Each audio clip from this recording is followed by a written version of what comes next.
Oh my God,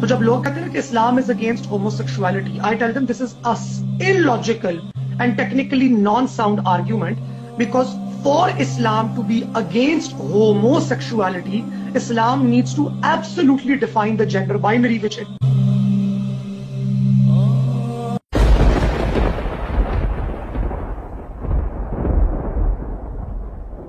اور اسی طرح جب ہم نے لوط کو پیغمبر بنا کر بھیجا تو اس وقت انہوں نے اپنی قوم سے کہا کہ تم ایسی بے حیائی کا کام کیوں کرتے ہو کہ تم سے پہلے اہل عالم میں سے کسی نے اس طرح کا کام نہیں کیا، یعنی خواہش نفسانی پورا کرنے کے لیے عورتوں کو چھوڑ کر مردوں کے پاس آتے ہو. حقیقت یہ ہے کہ تم لوگ حد سے نکل جانے والے ہو. اور ان لوگوں سے اس کا جواب کچھ نہ بن پڑا، اور بولے تو یہ بولے کہ ان لوگوں یعنی لوط اور اس کے گھر والوں کو اپنے گاؤں سے نکال دو، پاک بننا چاہتے ہیں.